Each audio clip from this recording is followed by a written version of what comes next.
Okay, good afternoon, everyone. Thank you for joining me here on this wonderful day at Whiteman Air Force Base in Missouri.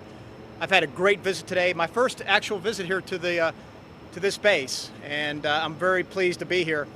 This is one of a series of trips I've been taking over the last several weeks. What I've been doing is in the context of COVID.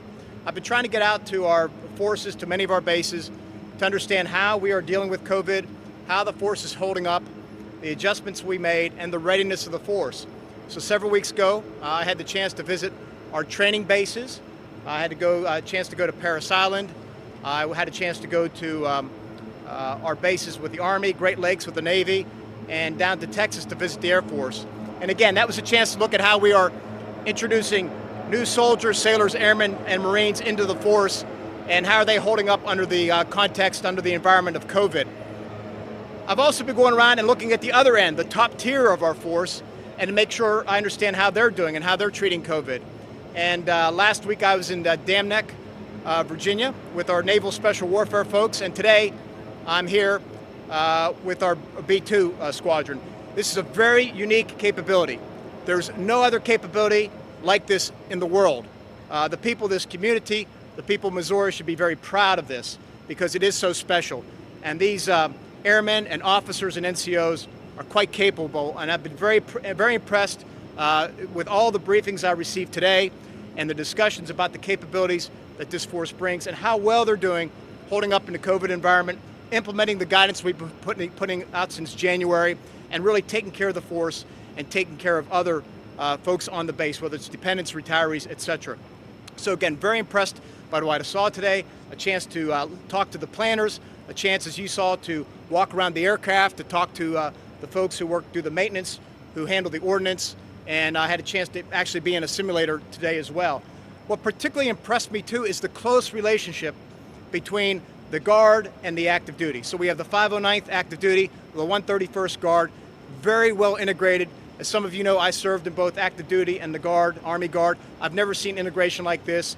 It's hand in glove relationship, seamless, and I'm very impressed by what I saw today. I got to say the Air Force overall does this very well. So very impressed by what I saw. I also had a chance too, on every trip I go to have lunch with a number of junior officers and junior NCOs, airmen, to talk about what's happening in the force, what's happening on the base, and do a little bit of a sensing session. And then importantly, this afternoon, after I'm done with you all, I'm going to do another listening session with a diverse group of airmen and probably civilians to talk about diversity and inclusion in the Air Force. This may be the 10th of these listening sessions I've done so far, all around the United States and even abroad, to get a better feel for how we can move the ball forward on diversity, inclusion, and equal opportunity in the armed forces. So I'm very much looking forward to that. And then after that trip, I go home. Again, last thing I want to do is thank all the folks, the service members here at Whiteman Air Force Base for what they do. I want to thank all the important Department of Defense or Department of Air Force civilians who work here, and of course the wonderful community supporting them. I've heard nothing but good stories about how supportive the local community is, and it just is a testament to the close bond between the American people and our military. So with that, I'll stop and open up for questions. We can take a question from Bob Burns. Thank you. Mr. Secretary, I have a question for you about one aspect of the situation in Portland.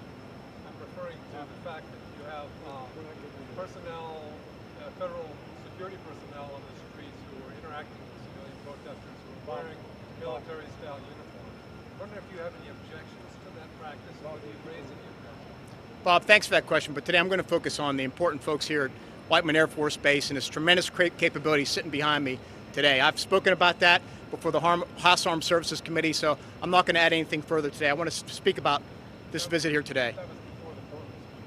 Bob, we'll keep it at Secretary, you Yes. have a number of places. You said that this is a wonderful Air Force base. What are they doing here uniquely to target COVID-19 and help our community in the area? You know, I find that each base does things a little bit different, and they've adapted very carefully. So during my listening session, I don't mind sharing, a captain raised the point about how they've adapted their pharmaceutical services to enable people to get their prescriptions.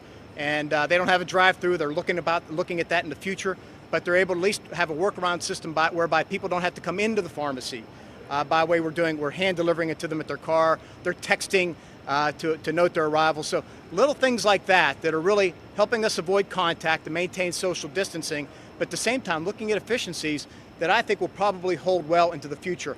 Everywhere I go, and I talk to people about the adaptations they've made, they say, yeah, we're probably going to keep this one going forward because we found it more efficient, we found it more responsive to the customer, or if it deals with a new recruit, they find that it's better for the new recruits and increases their retention rates. When you hear COVID-19, I don't think people necessarily think of the military or the Air Force. Why is the Department of Defense so vital to this fight? Look, we've been in it from day one, going back to mid-January, late January, when I started taking reports on COVID-19. If you recall, way back then, it was the Air Force, in fact, the Air Force Reserve, that opened up a base in California in late January to bring American citizens back from China to deal with it. And since then, obviously, we've opened up more bases to take care of Americans that we repatriated. We've obviously been on the streets of America at one point. Well over 45,000 guardsmen out distributing supplies, setting up testing stations in nearly all 50 states and territories. Just a remarkable effort by the active duty and mostly the Guard to do that. And now, of course, we're all in with regard to Operation Warp Speed and driving toward a therapeutic and a vaccine to get there. So, look, DoD stands ready to support the American people. We've been there from day one. We've been ahead of the curve every step of the way. We will continue to be there. We now have teams deployed to both medical teams deployed to support folks in California, Texas, and we're leaning forward with more teams on order, on the ready to go, as states request them, because we want to be there to assist and help the American people. Secretary, you said you plan to visit China later this year, earlier this week.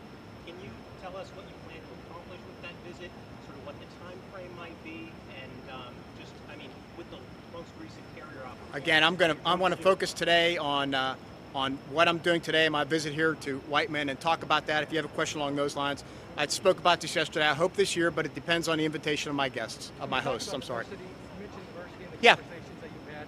How's this space doing with that? Well, I'll know more in about an hour when I sit down with this group and get a good feel. You know, it was raised a little bit today.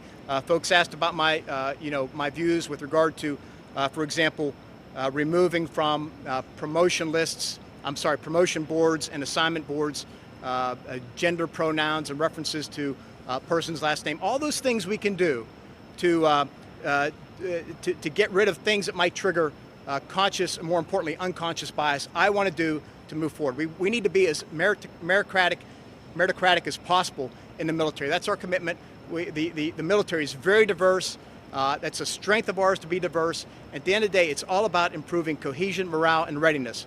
And the more that we can have a diverse, inclusive force that everybody believes offers equal opportunity, the stronger we will be in defense of the American people.